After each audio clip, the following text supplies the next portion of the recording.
Welcome, everyone, to It's a Wrap with Rap podcast. I'm your host, Ron Rappaport. This podcast features people who have overcome life's challenges and adversities, people who can inspire, motivate, and educate us on an assortment of topics. My guest today is Sylvester Jenkins III, a native of Columbus, Georgia, a man of many titles, devoted husband and father of 4 children, retired Army First Sergeant, combat veteran with 4 tours of duty in Iraq and 1 in Afghanistan, 21 years of service, self-published author and a mental health advocate and professional speaker.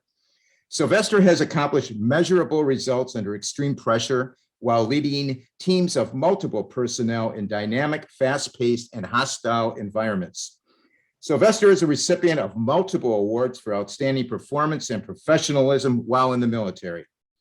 He completed the Master of Resilience training course from the Leader Development Division at the University of Pennsylvania. He is a member of the National Society of Leadership and Success. He received his Bachelor of Science degree from Columbia Southern University in Organizational Leadership, and he is certified in Advanced and Executive Leadership and Youth Mental Health First Aid. He has authored the books, A Quick Cure to Successful Leadership, Winning the Battle Within, and The Compass Leaders Navigate Change. His brand continues to help the next generation to become resilient leaders that triumph in life. Sylvester is no stranger to adversity. He grew up in a low-income single-parent home surrounded by gang violence in a drug-infested neighborhood where a young man was only expected to do 3 things: die, go to jail, or make it out by luck. He struggled in school and his teachers discouraged him. He endured a painful divorce while in combat, which caused him to hit rock bottom, and he overcame other adversities. Beating the odds with no luck, but all hard work and determination, he can now call himself a combat veteran, first-generation college graduate, accomplished speaker, and best-selling author.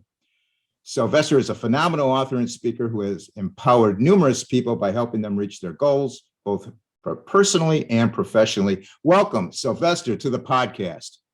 Thank you, Ron. I'm so excited to be here today. That was a very inspiring introduction. I greatly appreciate that. I tell you, I was happy to do it. First off, I want to say, and I know I speak for my audience, thank you so much for your service to our country. I know I speak for everyone, our appreciation for you serving to protect all of us.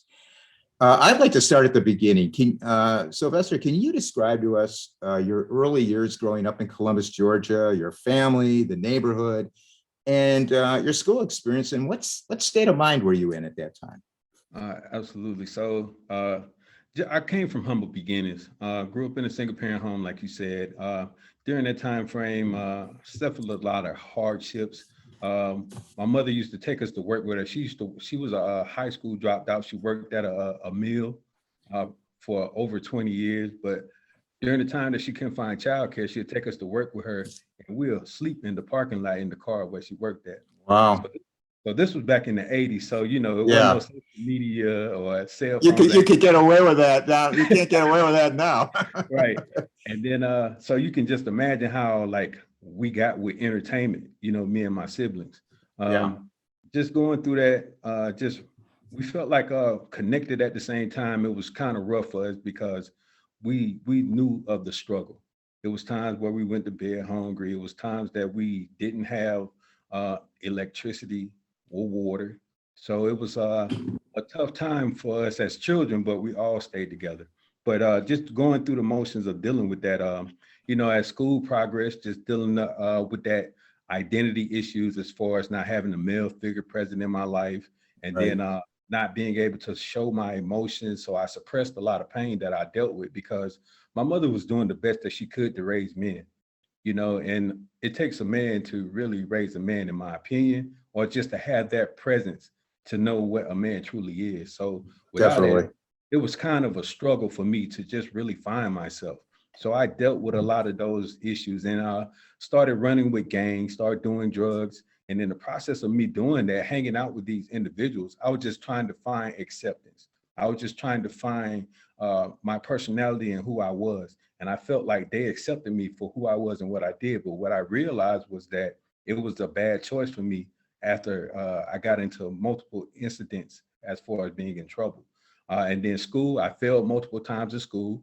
I failed the 4th grade, 6th grade, 8th grade, 10th grade, 10th grade summer school, and the 12th grade. Okay, so for some reason, I got to ask you, well, why are you failing every other year? Your guess is good as mine. I just couldn't get it together. It just seemed like this wasn't the way for me. I had no interest in school. I Right. knew when it came to selling drugs, I was just looking for the money. Sure. And everybody that I seen that was making money was out in the streets. So Yeah. in school, you was like, this ain't gonna help me. This ain't Right. gonna put food on the table. I'm trying to survive. I'm looking at tomorrow. I'm trying to, live for the next day. And the only way I get there, if I go out here and I hustle and sell drugs or run with the gangs and learn what I need to do in order to survive. And that's what I did. And then my teachers, I had this English teacher tell me just literally that I didn't have what it takes and that I wasn't college material. And like I tell everybody, your words create worlds. They say life and death is in the power of the tongue. And when she told me that, I just felt like I was unworthy when it came down to being intelligent, smart, or just having the opportunity to go to school at another level outside of high school. So Yeah, I wanted to me, that's the worst thing a teacher could ever tell anybody. absolutely. Yeah. So I wanted to drop out right there. I just wanted to give up. But the only thing that made me stay in school was the fact that my mother, she was very big on school. The American dream. Yeah. You go to college, get a house, all those things, nice job, so on and so forth. So she never graduated high school. She was a high school dropout due to motherhood because she got pregnant at 16 with my older brother. So she was always big on education. So the only reason why I even tried to graduate high school was because I wanted to make her proud. I just wanted to let her know that her sacrifices didn't go unjust. So I kept on pushing through in order to make sure I gave her that. But I just didn't think I was smart enough to go to college from what I experienced. So I chose to join the military instead. So that was a little bit about my childhood and, my family and my way of life during that time. So yeah, tell us about that motivation to join the military. What was the impetus for that? What prompted you? So what prompted me was the fact, like I said before, I did not want to work in the mill. Right. I wanted to find my purpose and a way out of the environment that I'm in. I started to have a reality check with myself due to the fact of my mother. I just didn't want to be a statistic. I really wanted to make her proud. I really wanted to do everything in my power to let her know her sacrifices of working countless 12-hour shifts for minimum wage didn't go unjust. So my brother, he was in the streets heavy. My older brother, he was in the streets heavy. So he was always in trouble. He was always in and out of jail doing those type of things. So I was like, I didn't want to be the next person to fall into that ram because she was already stressed out dealing with that, trying to provide for us. And then also having a kid that was in and out of the system. So I was like, I got to change the narrative in some type of way. I got to make my mother proud. I got to make her know that her sacrifices don't go unjust. So that was kind of my motivation to join the military. And when and so initially I tried to join pretty much every branch of the military. Oh, really? Yeah. So initially I tried to join the Navy. I took the ASVAB and I failed it. So of course I was like, well, I gave up on that one. So let me go to the next one. So I went to the Air Force and I failed the ASVAB again. So I'm starting to think that like, hey man, am I really dumb? Am I really stupid? Am I too dumb for the military? Well, I got to ask you a question now. I'm real familiar. We were talking off camera with Columbus, Georgia. Right. And I got to tell you, it's Fort Benning. It's right there. Right. So I just wonder why are the Navy and the Air Force when you got the armies right there? Yeah. So everybody was suggesting that I try to do something different. I had other family members, uncles and cousins that went in the army. Yeah. So and it was always like, don't join the army. Don't join. The army. Okay. It's not good. So I was like, okay, cool. So I tried to join the other branches. I went to the Marine. They didn't even give me a shot. They didn't give me no opportunity at all. I treated it like baseball. I was like, 3 strikes and you out. So I'm gonna give it one more shot. So I went to the Marine recruiter and they didn't give me no shot. So I like, oh, that's a foul ball. So I had a friend of mine who suggested the army. I was like, this is it. I ain't got no other choice. So I went and talked to the army recruiter and he said, I guarantee I'll get you in. There you go. Yeah. And Never sure, give up. Never give up. nope, never give up. So just so happened, as you speak on Fort Benning, I went to basic training at Fort Benning, Georgia. Yeah. So it was right there. So it was just crazy how everything fell into place like that. But it was a struggle. And you could see that like every time I fell down, I got right back up again. And Right. Right. eventually it got me to a point to where I am today. And that's what this podcast is all about, just giving people hope and inspiration. Now, adversity sets in during these deployments. Can you tell us about I don't know what order the deployment was in, but I know there was a divorce and there was some drug and alcohol use and some suicide ideation. If you can expound on that. Yeah. So on my third deployment to Iraq, I went there. I was in a leadership position. I never considered myself to be a leader at no point in time. I always considered myself to be a follower that transitioned into a manager. I feel there's a big difference between the two. And I felt like I could never do or have what it takes in order to be a leader. But it was one soldier that had introduced me to his family right before the deployment. And during the time of us talking, he was talking about how I motivated him, inspired him, and did all these things. It was his whole entire family, his mother, his father, his wife, and his kids. And in the process of us getting ready to board the plane, his mother tugs on my shirt and pulls me to the side. And when she pulled me to the side, she said, please take care of my son and to bring him back home safe. And so, for somebody outside of my family to have that much trust in me, it kind of lit fire in me. It kind of inspired me to like want to fulfill this obligation of being a leader. So, that's when the mind shifted at that point, as far as like trying to figure out exactly what I need to do in order to fulfill this requirement that this woman has for me. And when I got over there, I was already in the process of separating from my wife at that time. And when we was going through that whole process, it was kind of hard for me because I was just in a sunken place. It felt like the sun would never shine again. Every day was cloudy. The rain was just pouring. And I was like, why me? Why me? And while I was over there on that deployment, you can only imagine the things that you got to deal with while you're over there, because you got to keep the focus. You never have a time to process anything, because one day it can cost you your life. We can be like hanging out one day, going to the dining facility to eat. And then I could be going to that same person that I went to the dining facility with, their memorial service. We go out on these roads, and when we go out on these roads, we get hit by IEDs, and then we got to go back out on these same roads like a week later. So you never get an opportunity to process all the pain that you go through, all the hurt, all those things that you deal with while you're out there. This is 365 days of being in a hazardous environment. Sure. 24/7. So every morning you wake up, it could be your last. So to deal with that, go through a divorce, then come back home, now it's hard for me to figure out between possibility and probability, because I've been in this environment so long, it became like a habit. So certain things that I've seen or dealt with whenever I'm on the road, whenever I'm in certain situations at restaurants, I'm always trying to look behind me. I'm always have situational awareness going on. So just going through that, I resorted to drugs and alcohol to try to suppress the pains that I was dealing with. And I had a moment where I had thought about, like, what if I end this all right now? What if I just let go? I won't be dealing with none of the things that I'm dealing with, all the thoughts that are going on in my head, all the people that I lost, all the, the situation of me feeling like a failure as far as marriage go, my kid, so on and so forth. All these thoughts was running through my brain, all these thoughts. And I was like, man, I'm gonna just end it right here.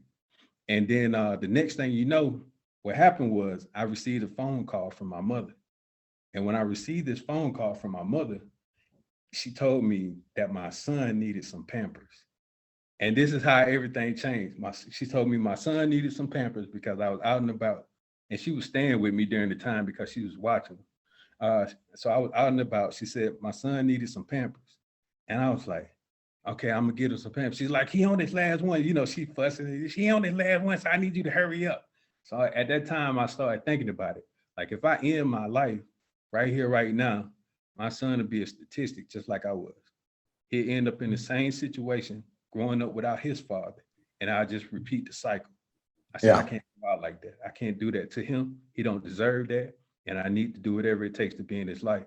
And that's when another shift for me at that moment in time, like I had to make that commitment. I had to make that, I had to take ownership of every situation that I was in and what I was going through and really try to figure out a way to win this battle that I was dealing with my mind. Yeah. That's how you got out of that rock bottom. Uh, I know there was another deployment where you were in charge of 160 personnel and you were having accidents and things like that. And I know your mother's health was an issue. Can you talk about that? Right, absolutely. That was actually 2019. 2019, I went on a deployment, and during that deployment, I was the first sergeant at the time, and I was in charge of an organization, and we was running missions, and we was having multiple accidents. We was always getting all caught up in situations where we was never in a predicament of where we could see the light dealing with everything that we had going on. So a lot of the soldiers that I had was brand new, fresh out of basic and AIT. This is their first time being away from home. So of course, you know, that fear set in, and then also just that feeling of not being able to be home with their loved ones and all these things. So I started to have a lot of soldiers that had suicide ideations, wanted to go seek behavioral health, and we started losing soldiers. So our manpower started minimizing. And so next thing you know, dealing with that, I was also dealing with marital issues because the separation between me and my spouse during that time, and we was going through a rough patch. And so my kids, and then they was at an age now where they knew like, hey, daddy could go and not come back. Before they was just so young, they didn't understand. It was just like, he going on vacation, he'll be right back. Right. But now they're teenagers, so they really understand, like, man, it's a possibility he might not come back. So I was dealing with that, and then I got a phone call from my brother, and he said, hey man, like mom's in the hospital. She had been in and out of the hospital, so she had breast cancer, but she beat it. So I took this as a moment of like, well, she got through that, she'll get through this too. So she was diagnosed with stage 4 kidney failure. And they luckily they revived her. Of course, during that, when I got the news, I was like, no, not right now, not while I'm here, not while I'm dealing with these things. So it was like, this is my rock, this is the champion, this is, you know, my go-to whenever I'm going through anything. This is the person that I look towards to get me out of certain situations. She can't leave me right now. I need her. Right. So just going through all those things, I felt like, you know, back in the position that I was when I went on that third deployment. And I caught myself in a moment where like, I really need to figure out like what I need to do. I couldn't take it anymore. I realized that even Superman had to be Clark Kent. But when I was going through that whole process, I got an opportunity to come back home and spend 2 weeks with her. And when I spent those 2 weeks with her, that was the last time I really got to see my mother. Like when I went through that whole situation, I came back from that leave that I was on, emergency leave. I came back, and then I got the opportunity to get back into the fight, but I was depleted. I couldn't do it no more. I felt depressed. I felt deflated. I felt like, why me? I was like bewildered. I didn't know what to do. I was like, I can't do this no more. I said, I can't, I gotta let this go. I can't give 100% to these soldiers. I can't be in front of these soldiers because I don't want to give that image of, you know, like first sergeant in front of the formation, but he don't have no motivation. He don't have no energy. He's not interacting like he used to. Something got to be wrong. Cause like we project things as leaders that can rub off on our soldiers. So I tried to prevent myself from portraying that or projecting that in any kind of way because I still wanted them to continue to progress and move forward with everything that we have going on while we was out there. So I chose to step back and go seek behavioral health. And when I seek behavioral health, I literally like kicked down the door because I had stopped eating. I couldn't sleep. I was just felt like I was going through so much, the stress, the anxiety, all those things got to me while I was over there. And so when I went over there, I kicked down the door and told them, hey, I haven't slept in 48 hours. I really need something right now. Whatever medication you got, I don't care what it is. I need it right now. And it was like, calm down, calm down. I was like, no, don't tell me what to do. give me what I need. Cause I said, this is anything that I have going on right now. It's just, I was just in a rut. So I was in there fussing. They calmed me down, took me to the back of the room, sat down, and we started like going through the motions of everything that I was dealing with. And once I got out of there, I had to figure out, I sat down with myself pretty much. I asked myself two questions. I said, you try to be a phenomenal leader. You try to be a phenomenal husband, father. You try to do everything in your power to be the best for everybody else. But who are you for yourself? And I was like, man, I never thought about that. I lost myself. And everything that was transpiring and going on, I never took an opportunity to find myself. And that's when everything changed for me. I started trying to, make sure that I was good when it came down to my health, my mental, physical, all those things. And when I did that, I noticed that it's just like when you board a plane. You know how the stewardess give you all those directions. They said, don't assist nobody else with their mask until you put on your own oxygen mask. And that's Right. exactly what I did. I put on my own oxygen mask, and I noticed things started to change. Hold on. Great. Hold on one second.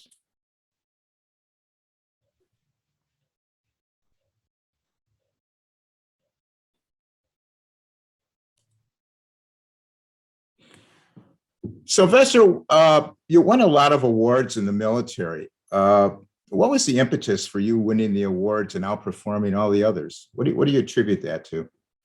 I attribute that to what I call the 3D effect: dedication, determination, and discipline. I was dedicated behind what I was doing. I literally drank the Kool-Aid behind just being in the military. And, in order to progress, they said it's never crowded going the extra mile. So I figured out, I guess I figured out I mastered what it took in order to be exceptional while I was in the military, which caused me to be able to progress faster in a lot of things. Because I experienced some setbacks too, because I had Article 15s while I was in the military as well. So I had 3 years into the military, I was still in the same position that I was prior to me leaving. So I was still doing drugs. I was still doing alcohol. And once I came back from that third deployment, that's when everything shifted. So that woman really inspired me to really drink the Kool-Aid and become a leader and become an asset. And once I started doing that, I created the 3D effect and just continued to keep that in my mind, in my forefront as I went along in the military. So there's 4 tours of duty in Iraq, 1 in Afghanistan. Can you tell us the mindset one has to have to survive that environment? And tell us what military experiences helped you develop into a more resilient person. Absolutely. So I always tell people you got to have a championship mindset. Every champion was once a contender that never gave up. There's so many people that was a boxer and they had such phenomenal talent, but they didn't have the mind frame in order to figure out everything they need to do in order to remain in the position to make it to the top. And a lot of things that you experience while you're in the military, dealing with your mindset, can affect you in so many ways. So you got to be able to react, be proactive, reactive, and flexible. 2 of your books are on the Amazon Top 100 list, a great achievement. Congratulations for that. Winning the Battle Within is one of them. What inspired you to write that book? So Winning the Battle Within, what inspired me to write the book was all the things that I went through just in my life in general. Just dealing with all those things, I noticed that the secret ingredient that got me through a lot of those things was resilience. And when I started to dive deep into what resilience was and everything that it consists of and how it was able to benefit you in the long run, I always tell people the biggest enemy that you will ever face in life is your enemy, your mind. And so Correct. whenever you're fighting it, whenever you're going through it, I wanted to teach people psychological resilience, because I think when the pandemic struck, this is something that could have been beneficial to everybody in the world. Yeah. Everybody, because we was all over the place when it came down to our mental health. So I wrote the book, Winning the Battle Within, to give people tips and strategies, not only that, but relatable information to help them to go through everything that they're going through so they can win the war on the world just as much as the battle on their mind. What was the journey like for you to become a professional speaker? So the journey for me, it kind of fell in my lap. I'll be honest with you. I did a podcast, was talking about my book, A Quick Cure to Successful Leadership. And the guy thought my story was inspiring. So he asked me if I ever thought about becoming a speaker. And I said, man, I never thought about becoming a speaker because I never knew of anyone that was a speaker. And so I started doing my research, and that's when I found about Les Brown, Bob Proctor, Jim Rohn, all these guys. And I started studying them. Zig Ziglar is one of my favorites. But when I started studying these guys, I said, I can do that. And just so happened, you got to make your way to the top when it comes down to doing that. So I got me a coach, Jeremy Anderson, who is one of the top motivational speaker in the education industry. I got with him, and he started showing me techniques and strategies in order to get in schools, in order to, help the next generation. So that's what I've been doing ever since. Okay.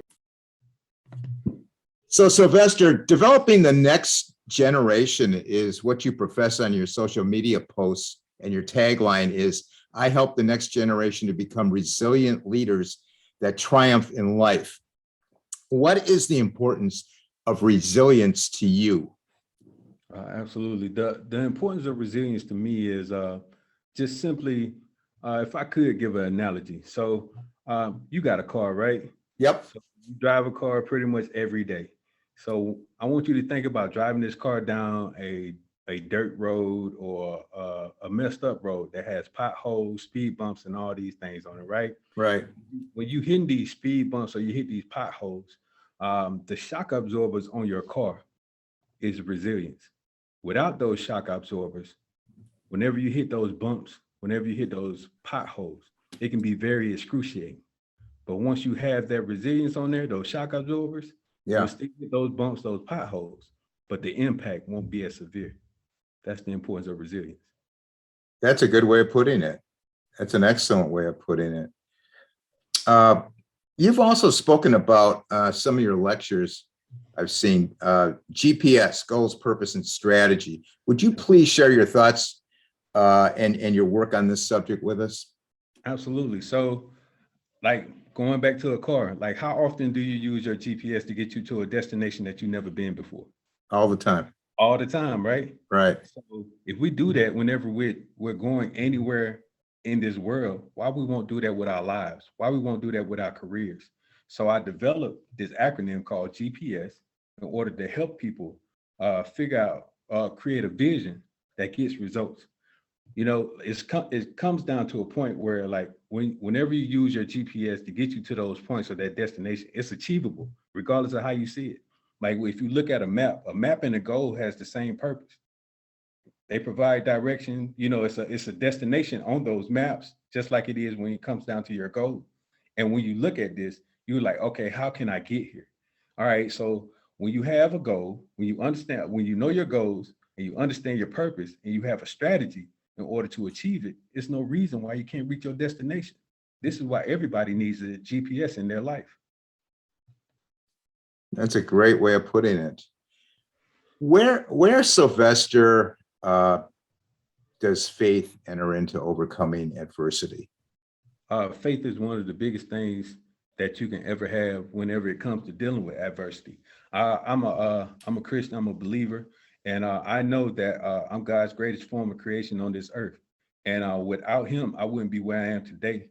And by me having that belief, by me having that strong faith, it changes the narrative when it comes to being optimistic behind what you're created to do, who you are, and everything that you are striving to be. Because once you know who you are, because we're made in his likeness and his image. So I know by everything that I think about, like he gave us free will over this earth. And when you think about that, like you look at all the animals on this earth, we've been given domain over everything.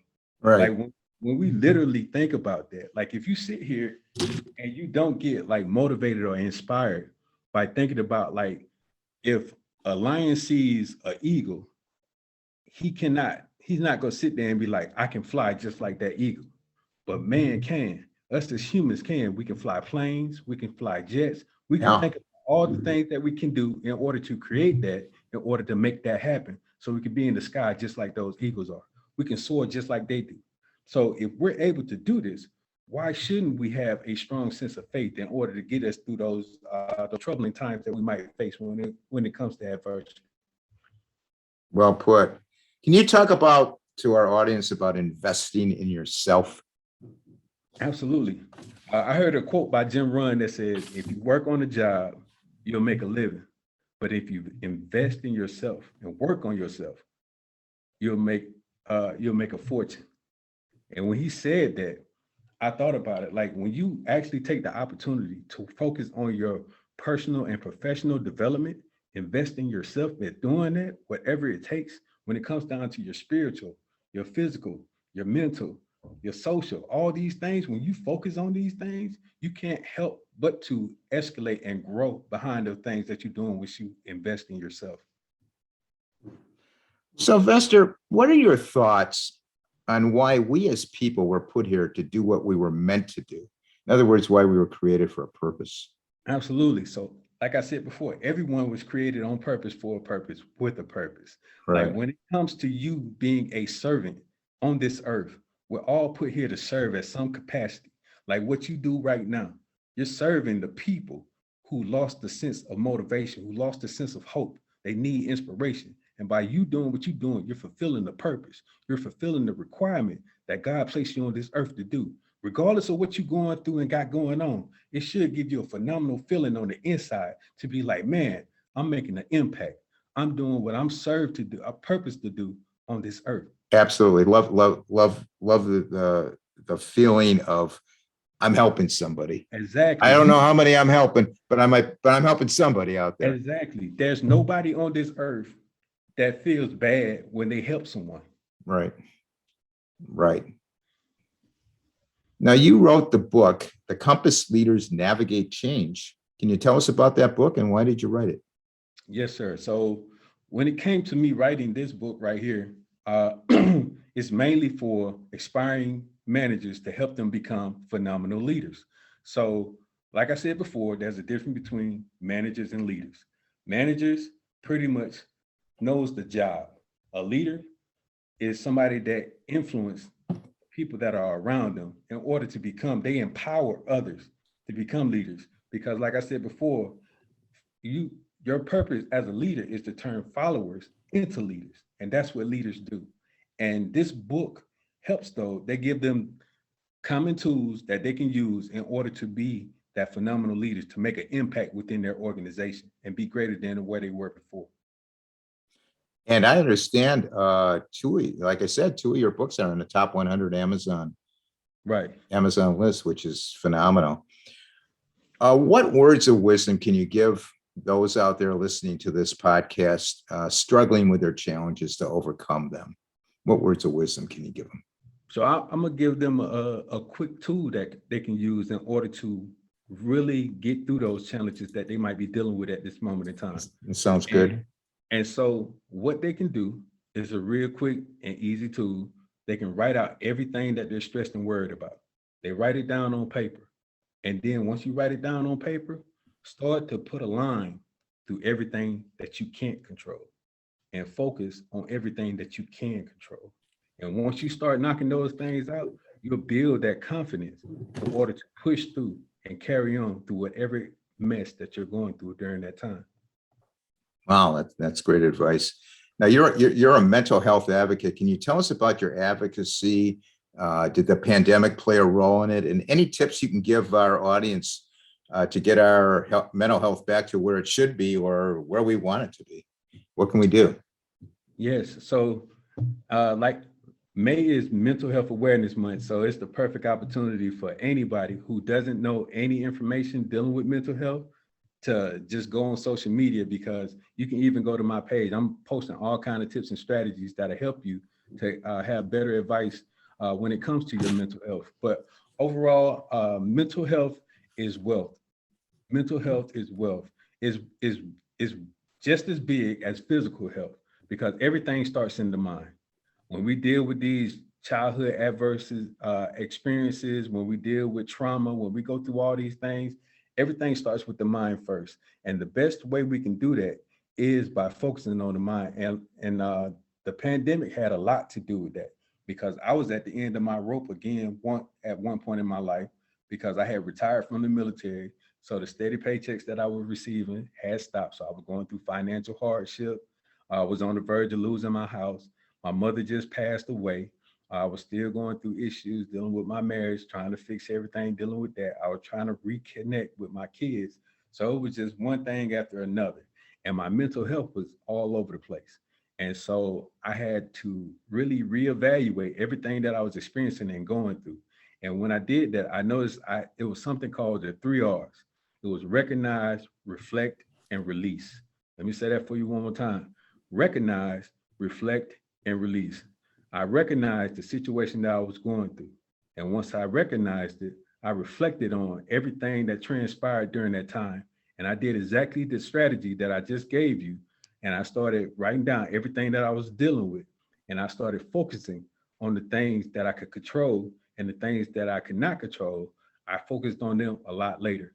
And as I started to progress and knock out a lot of those things that I was focusing on, I started to gain that confidence, and I started to develop myself even more. And once I did that, I released everything that I was experiencing, all the built up frustration, the anxiety, the depression. It started to leave me at that time. And also, I noticed that I should have had an attitude of gratitude, because although I was going through this hardship and these circumstances and situations, I had ample amount of time with my kids. I had ample amount of time with my wife. Everything that I had asked for, I had received, because we was on quarantine. We was on quarantine for a long period of time. So you didn't have no opportunity but to reflect, but to connect with your family during that time. And that was the perfect opportunity. So what I noticed, that it wasn't, 2020 wasn't the year of getting what I wanted. It was the year of being appreciative of what I already had. So when I thought about that, I said, man, I need to always have an attitude of gratitude, because it increased my fortitude. Yes. Yeah. You always have to be, grateful for what you have, Absolutely. even despite what you're going through. Sylvester, can you please leave our audience with some final words of inspiration and motivation for them? Absolutely. So I know there's a lot of people out there right now, and they're running their race, and they're starting to get tired. I've been there. I've been down that road where you feel like there's no way out, that you can't bounce back from whatever you're experiencing and going through. But I'm here to tell you, as long as you focus on yourself, get yourself together, make that commitment to yourself, because nobody will believe in you until you believe in yourself. And once that happens, everything will change for you. So you have to put your foot on the pedal and never look back. This is why the windshield is bigger than the rearview mirror. So you need to make sure you always look forward and keep rising. Good advice. Excellent advice. Sylvester, how can people contact you? So they can easily go to my website at sylvesterjenkins.com, or they can just go on any social media handle, Facebook, Instagram, Snapchat, all these things, and find me on there. I mostly be on LinkedIn and Facebook, but overall, you can just go to my website. And if you go to my website, you'll get a free ebook on 9 ways to develop mental toughness. Wow. All right, everybody. You need to get on that website at sylvesterjenkins.com, correct? Correct. I want to thank you, Sylvester, so much for being on the podcast, for sharing your story. Your work helping people, improving their lives is awesome and so much appreciated in this world. I wish you nothing but good fortune going forward. Comments and suggestions for the podcast, you can email me at itsawrapwithrap@gmail.com. Facebook group and page is It's a Wrap with Rap. Instagram, It's a Wrap with Rap podcast. All the episodes are on YouTube. On my channel, It's a Wrap with Rap, the podcast uncut. And I want to thank everyone for listening. I want everybody, please stay safe. And for now, it's a wrap.